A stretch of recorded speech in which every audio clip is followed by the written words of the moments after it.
Hola chicos, ¿cómo están? Vamos a continuar con los temas de la materia de Química 1.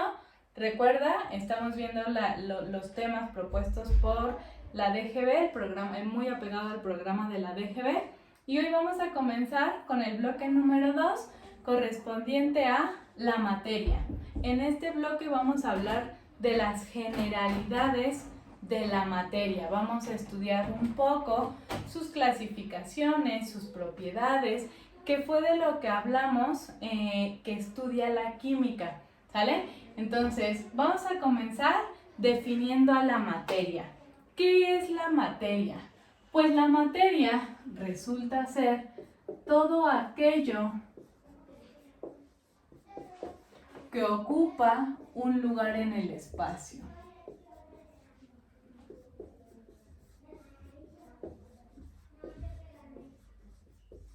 Pero además tiene masa y es susceptible a transformarse.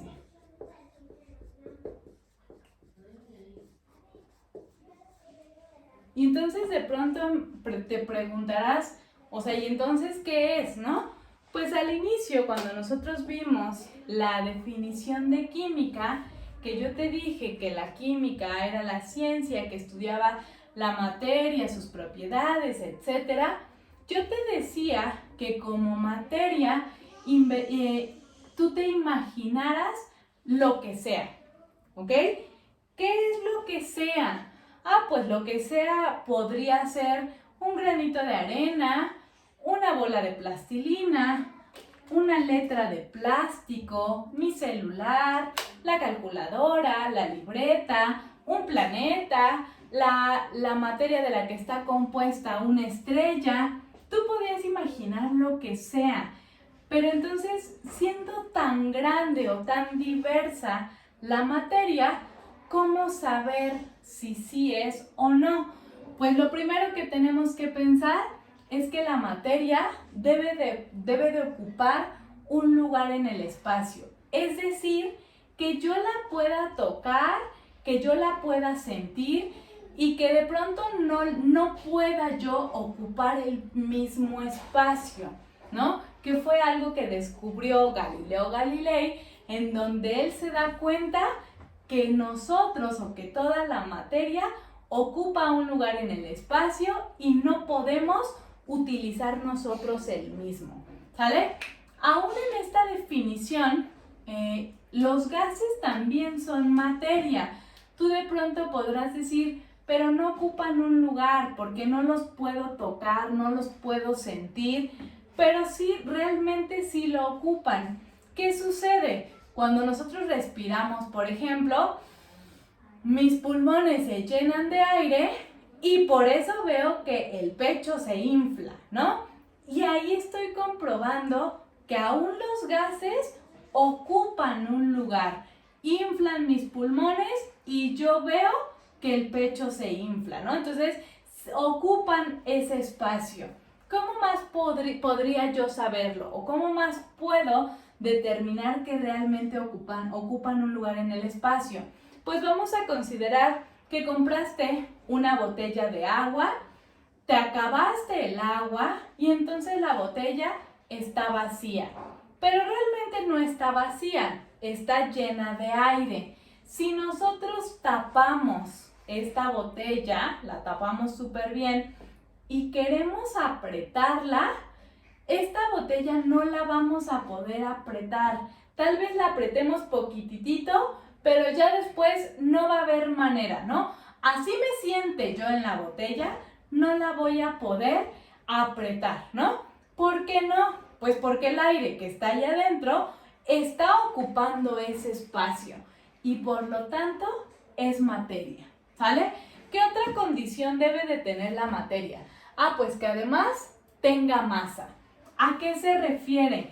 Pues que en el momento en que yo lo agarre, esa materia debe de tener cierto peso. Es decir, que para mí represente una fuerza cargarlo, ¿sale? Puede ser muy pesado, pero puede ser muy ligero, pero eso es la masa, ¿sale? Y además que sea susceptible a transformaciones. Es decir, que si yo tengo este muñequito, ¿no? ¿Cómo saber si este muñequito es materia? Para empezar, ocupa un espacio. Este espacio es el del muñequito y por más que yo quiera, este es su espacio, ¿sale? Tiene masa porque sí, efectivamente, si yo lo cargo, pues representa una fuerza para mí el poderlo detener, ¿sale? Y susceptible a transformarse significa que si yo le aplico una fuerza, lo voy a transformar, lo voy a cambiar. La fuerza que yo le estoy aplicando es una fuerza muy sencilla, una fuerza que solamente le implica un cambio físico. Sin embargo, lo estoy cambiando. ¿Qué puedo hacer para hacer un cambio diferente? Si yo lo acerco al fuego, pues entonces esta materia va a cambiar, se va a quemar y entonces se va a transformar. Esas son las 3 condiciones indispensables de la materia, ¿sale? Que ocupe un lugar en el espacio, tenga masa y se pueda transformar.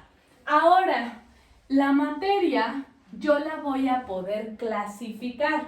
Es decir, de la materia tan diversa de la que hablamos ahorita, desde el grano de arena hasta la materia con la que está compuesta una estrella, un planeta, la plastilina, el agua que me acabo de tomar o lo que sea, pues es súper diverso. Y entonces será necesario hacer grupos más pequeños para hacer su estudio o su identificación mucho más sencillos.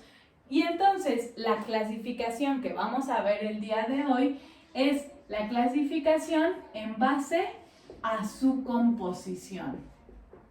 Es decir, esta clasificación me va a dividir a la materia dependiendo de lo que está hecha, ¿sale? De lo que tiene por dentro la materia que yo me esté imaginando.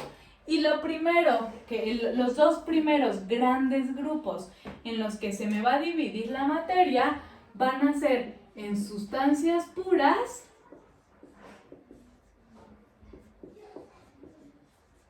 y en mezclas. ¿Ok?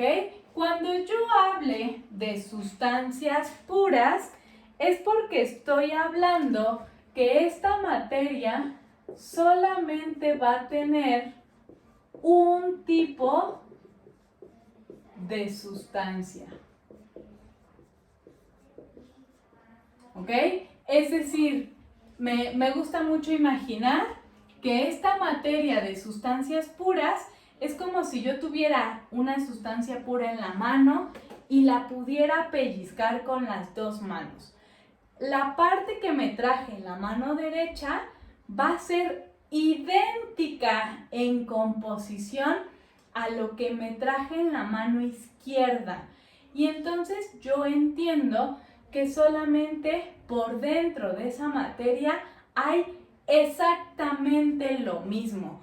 Tanto que si yo la pellizco, en estos pequeños pellizquitos, siempre voy a tener lo mismo, ¿sale? A diferencia de las mezclas. En las mezclas yo voy a tener 2 o más componentes en ella. Y entonces, cuando yo pellizque esta materia, me voy a encontrar a los distintos componentes. Y tal vez en el pellizco de acá me tocó que tiene más del componente 1 que del componente 2. Y en este pellizquito de acá tiene la misma cantidad de cada uno, pero voy a tener materia distinta. Cuando tengo distintos tipos de materia en la misma, es porque yo voy a tener una mezcla, ¿vale? Estos son los primeros grupos. Ahora, las sustancias puras las voy a poder dividir en 2, en elementos y en compuestos. Vamos a ver primero a los elementos. Los elementos resultan ser la parte más elemental de la materia o la parte más simple de la materia. Es decir, como es la parte más simple, ya no se puede dividir o ya no se puede descomponer en algo más pequeño. Porque cuando yo hablo de elementos, yo ya estoy hablando de lo más chiquito, lo más sencillo que puede tener la materia. Y esta parte más pequeña, pues yo la conozco. Imagínate que pueda ser un elemento así y yo lo conozco como átomos.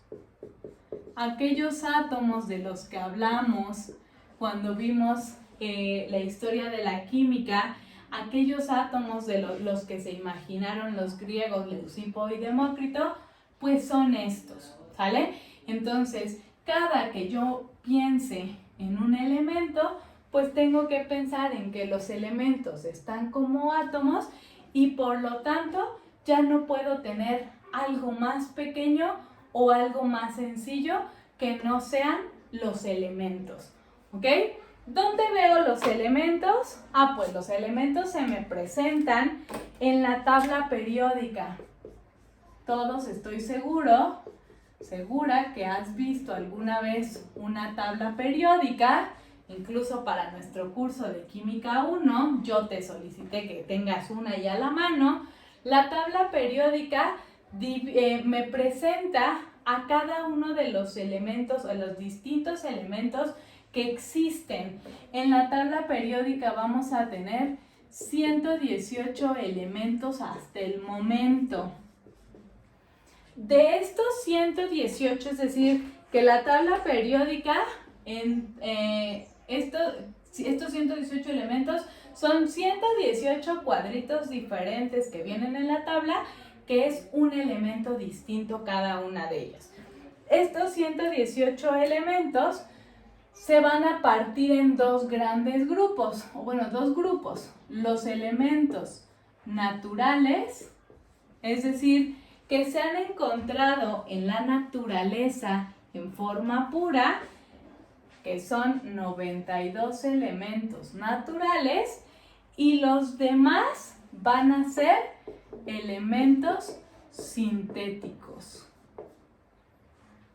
¿Ok?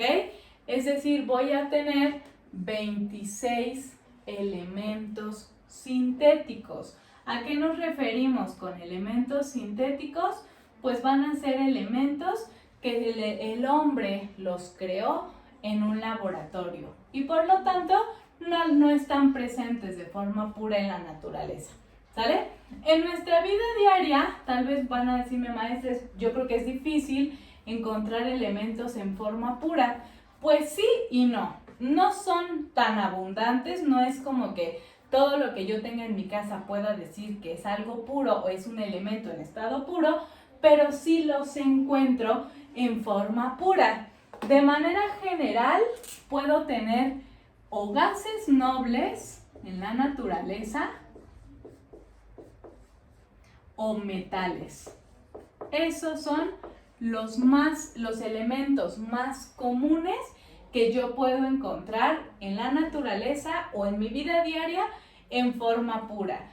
Por ejemplo, como los gases nobles, para que los identifiques si tienes tu tabla periódica ya a la mano, los gases nobles son los últimos que presenta la tabla. Es decir, vas a ver que la tabla tiene muchas columnas.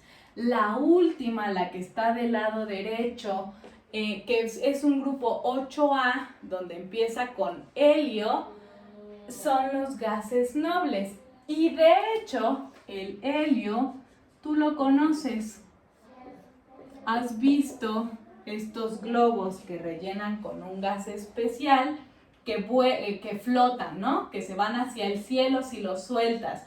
O que de pronto, si te tomas ese helio, hablas muy chistoso. Pues el helio de esos globos es un ejemplo de cómo pueden estar los elementos de forma pura en mi vida diaria. Otro ejemplo de un metal que puedo encontrar en forma pura es el cobre, ¿no? Y entonces todos sabemos que existen las tuberías o los cables que adentro tienen alambre de cobre, y este cobre es un metal duro, brilloso, color rosita o color cafecito claro. Ese es un elemento que en mi vida diaria está en forma pura, ¿sale? ¿Qué otro elemento podría ser que ahorita lo podemos tener? Pues no sé, yo traigo puestos unos aretes de plata, y la plata también puede ser un elemento que está en forma pura. ¿De qué depende? Puede depender mucho de la pureza de los elementos. Sin embargo, sí los podemos tener de forma pura en nuestra vida diaria. Pero casi siempre tienen que ser de estos grupos de elementos de la tabla periódica, ¿sale?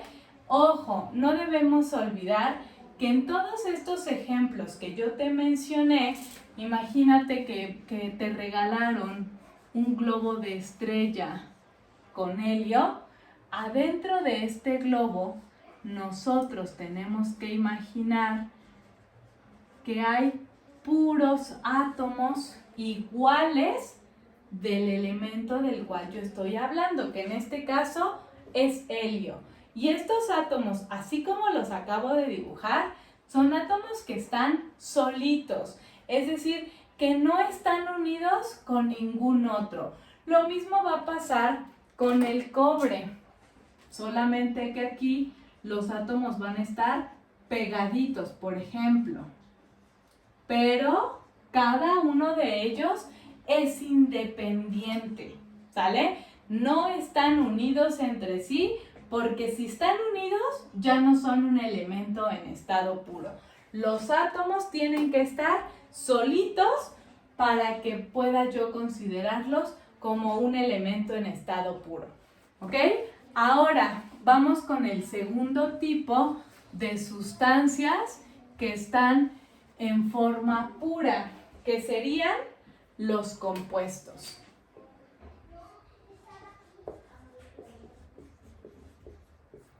Y entre los elementos y los compuestos hay una sola diferencia. Y la diferencia radica en que los compuestos representan la unión química de dos o más átomos. Es decir, que si ahorita te acabo de decir que en los elementos, los átomos tienen que estar solitos, cuando hablemos de los compuestos, entonces ahora vamos a decir que los átomos están unidos, ¿ok? Esta línea color negra que yo acabo de dibujar representa la unión de los átomos. Pueden ser 3, pueden ser 2, pueden ser 20, pueden ser 50. Hay compuestos muy complejos, pero lo importante es saber que los átomos tienen que estar unidos, tienen que estar juntos uno con el otro para que se consideren compuestos. Pueden ser átomos del mismo elemento, como en este caso podrían ser dos átomos de oxígeno que representan el oxígeno que nosotros respiramos, que está en el aire. O pueden ser estos tres en donde hay dos átomos de hidrógeno unidos a un átomo de oxígeno, el cual representan a este compuesto de la naturaleza que va en contra de todas las leyes, que es el agua. Y entonces esos son los compuestos, ¿sale? Donde tengo la unión de dos o más átomos. A estas representaciones, chicos, en donde yo veo que los átomos están unidos, nosotros los llamamos moléculas. Y es una de las características de los compuestos, que se presentan en forma de moléculas. Y ahí está la gran diferencia entre los elementos que se presentan en forma de átomos, y las moléculas que se presentan, o los compuestos, perdón, que se presentan en forma de moléculas. Esto para nuestra clase, nuestro curso y tu conocimiento general es súper importante que lo domines, que identifiques la diferencia entre átomos, moléculas y la relación gráfica que tienen entre los elementos y los compuestos, ¿sale?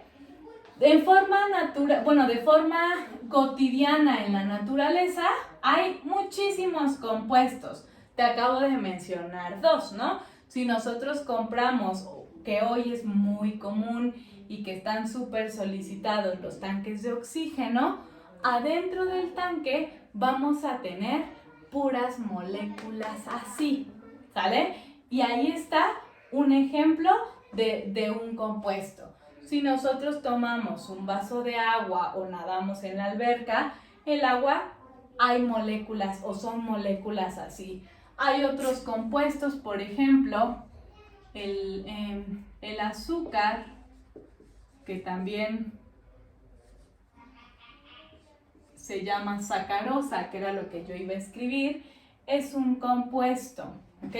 Un compuesto que tiene 12 átomos de carbono, 22 átomos de hidrógeno y 11 átomos de oxígeno. Ahí está un compuesto. Imagínate cómo está la molécula. Si aquí yo solamente dibujé 3 átomos, aquí tenemos muchísimos, tenemos más de 40 átomos, y esos 40 o 45 átomos que son la molécula de azúcar es una sola, ¿sale? Otro compuesto que está en nuestra vida diaria es la sal de mesa, ¿no? Esta sal que se le agrega a la comida o que le agregas a los pepinitos cuando le pones limón, etcétera. También es un compuesto donde están unidos solamente dos elementos, sodio y cloro. Y ahí está el compuesto, ¿no? Entonces, esa es la diferencia entre los elementos y compuestos, pero ambos están considerados como sustancias puras, ¿sale? ¿Y por qué los compuestos están considerados como sustancias puras? Pues porque al final, cuando nosotros pellizquemos esta materia, siempre vamos a tener moléculas iguales. Es decir, que esta molécula que yo dibujé de agua funciona como uno solo.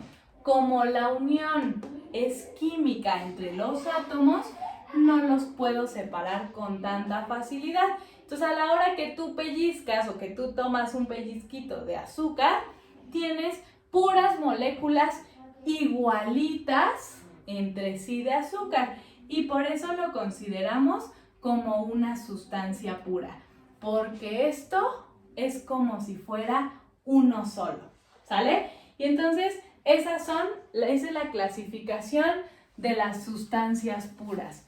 ¿Qué pasa ahora con las mezclas?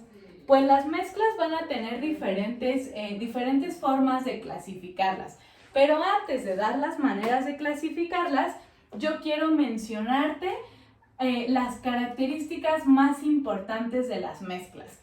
Pues una de las más importantes, pues es que en la mezcla voy a tener dos o más componentes, es decir, dos o más sustancias que van a estar juntas.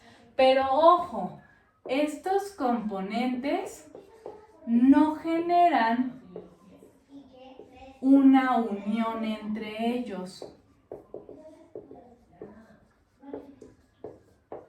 Es decir, que yo puedo tener estas dos o más sustancias juntas, pero no se van a unir entre ellas.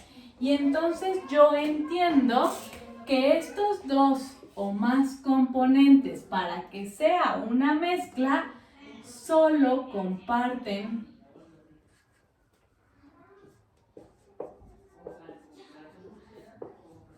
el espacio.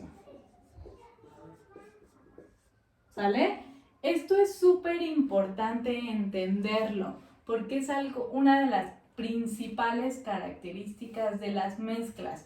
Puedo yo tener muchos componentes que solamente están adentro del mismo plato, por ejemplo, o adentro del mismo vaso, pero entre ellos los átomos o las moléculas que están ahí no se van a volver a unir entre ellos, ¿ok? Y entonces, como no se unen entre ellos, no generamos sustancias nuevas.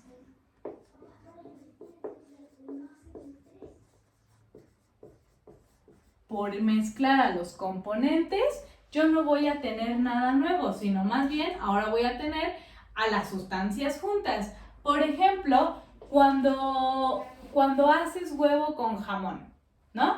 En mi casa, te voy a platicar, el huevo con jamón se hace primero en un bowl, ¿no? En este bowl o en este traste se echan los huevos, tal vez, y con un tenedor se baten, ¿no? Si va a hacer huevo con jamón, el jamón se parte en cuadritos y ahí mismo agregamos el jamón, ¿ok? ¿Qué es lo que pasa, chicos? ¿Cuántos componentes tengo? Voy a tener 2 componentes hasta el momento, que es el huevo y el jamón. Si a eso yo le agrego la sal, van a ser 3, pero vamos a hablar solamente del huevo y el jamón. Ahí están mis 2 componentes. Yo supongo que es una mezcla, pero vamos a corroborarlo. El huevo y el jamón no generan un enlace, tanto que no hay sustancias nuevas. Porque yo lo mezclé, no digo, es que ahora apareció tocino porque ya están unidos, se fusionaron y generaron tocino. Eso no sucede, ¿no? Porque como no hay unión, no hay sustancias nuevas. Sencillamente sigo teniendo huevo y jamón, solo que ahora juntos, ¿no? Ahora, ¿qué otra característica tienen? Como no generan sustancias nuevas, entonces cada componente mantiene sus propiedades.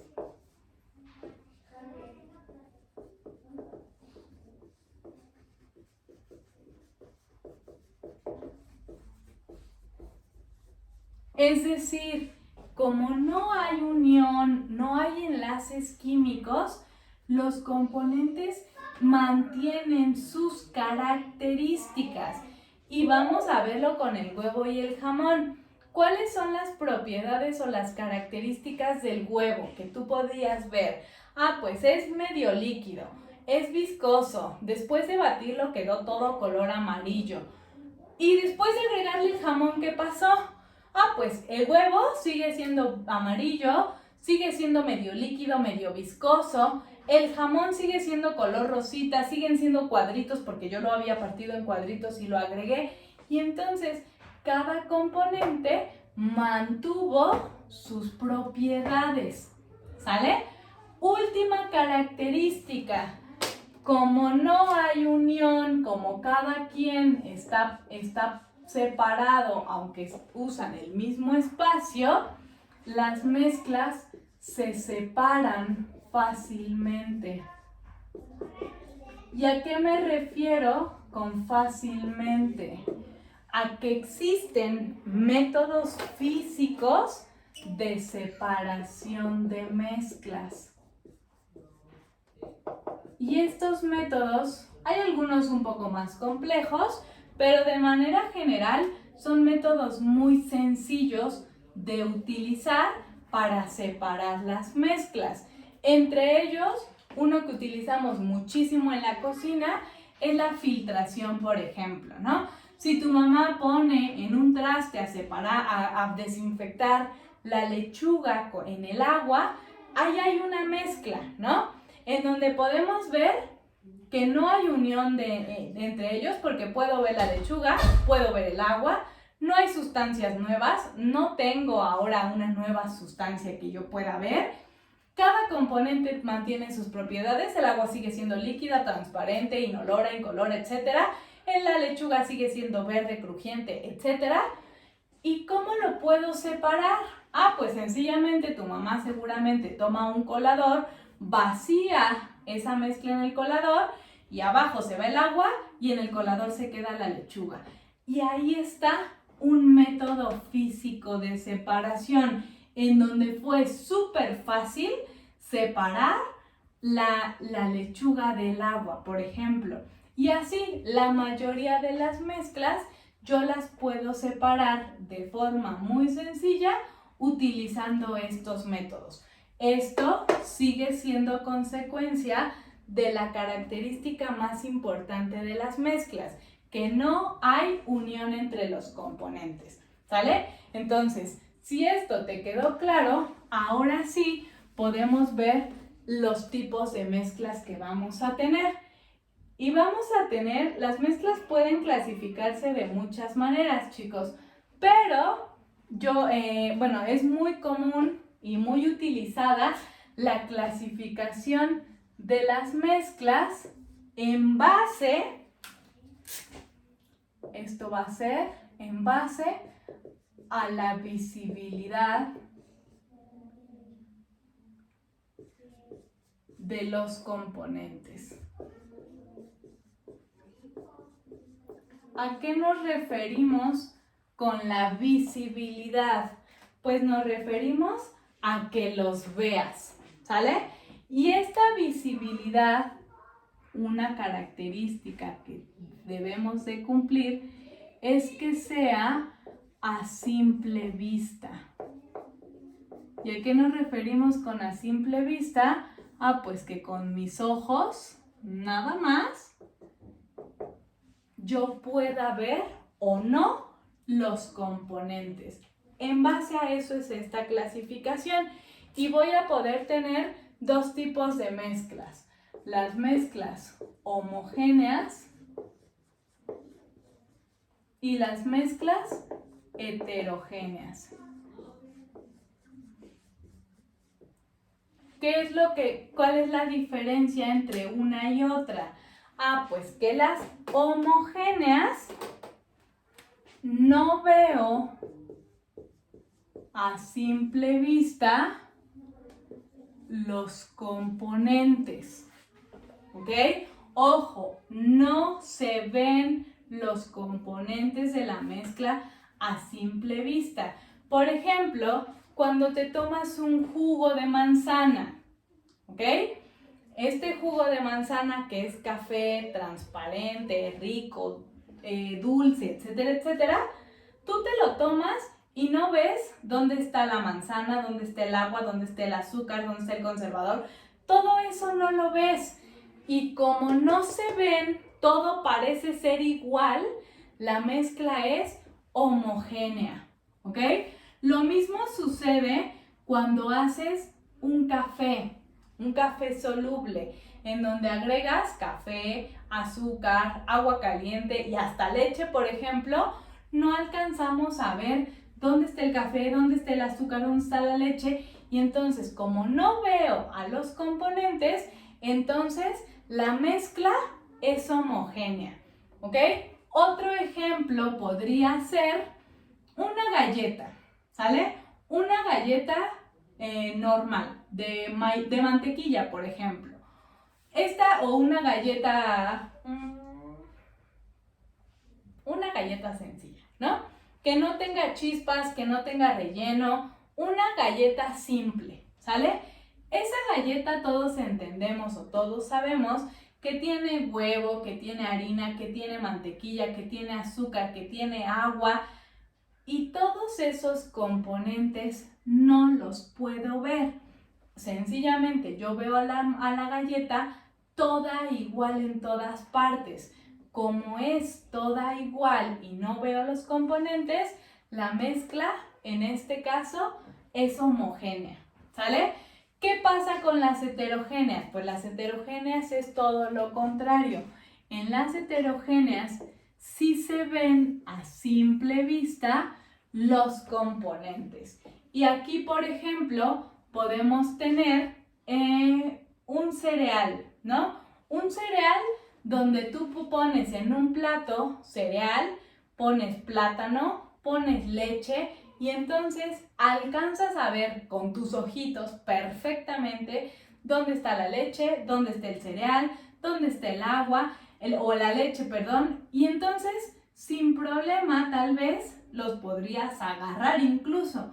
Esa es una mezcla homogénea, donde yo sí veo a los componentes. Lo mismo cuando vas al mar, por ejemplo, a la playa, y en un vasito agarras agua de mar, pues seguramente te traerás arena. Y entonces pones el vasito y alcanzas a ver perfectamente la arena en la parte de abajo y el agua en la parte de arriba. Ahí están las mezclas heterogéneas. Evidentemente, las mezclas heterogéneas se separan con mucha más facilidad los componentes de las homogéneas, pero no quiere decir que las homogéneas no se puedan separar. Como ambas son mezclas en donde los componentes no generan una unión, todas las vamos a poder separar por métodos físicos, unos de pronto más sencillos de hacer que los otros, pero todas se van a poder separar. Ojo chicos, lo único que quiero que distingas muy bien, además de saber cuándo son mezclas homogéneas y cuándo son heterogéneas, quiero que quede muy claro que debe de ser a simple vista la visibilidad de los componentes. Si tú me dices, no maestra, es que, por ejemplo, la sangre es una mezcla, ¿ok? Tiene muchos componentes. Pero si te has cortado y tal vez de la cortada te ha salido sangre o te ha salido sangre de la nariz, por ejemplo, la sangre se ve toda igual, un líquido color rojo, ¿no? Y entonces, como no veo los componentes, esa mezcla es homogénea. Pero si tal vez alguien me dice, no maestra, pero es que si esa mezcla de sangre usted la pone en el microscopio, alcanzamos a ver a los componentes. ¡Ojo! Ya no es a simple vista. Y entonces, si no es a simple vista, no es válido separar las mezclas en homogéneas y heterogéneas. Siempre tiene que ser a simple vista, ¿sale? Entonces, ya dimos otro ejemplo, como la sangre. La mayonesa, lo mismo. La mayonesa resulta ser una mezcla de aceite, huevo, limón, sal, por ejemplo, en donde si tú agarras una cucharada de mayonesa, no ves dónde está el aceite, dónde está el limón, dónde está nada. Entonces, como no se ven los componentes, la mezcla se vuelve homogénea, ¿sale? Y entonces, esa es la clasificación de las mezclas. Espero que haya quedado muy claro, que no tengas dudas respecto a esta clasificación de la materia, que resulta ser la más básica y que la vamos a utilizar más adelante. Incluso en Química 2 vamos a retomar esta clasificación de la materia. Entonces, tiene que quedarte muy clara cuáles son los 4 grandes grupos de la materia respecto a su composición.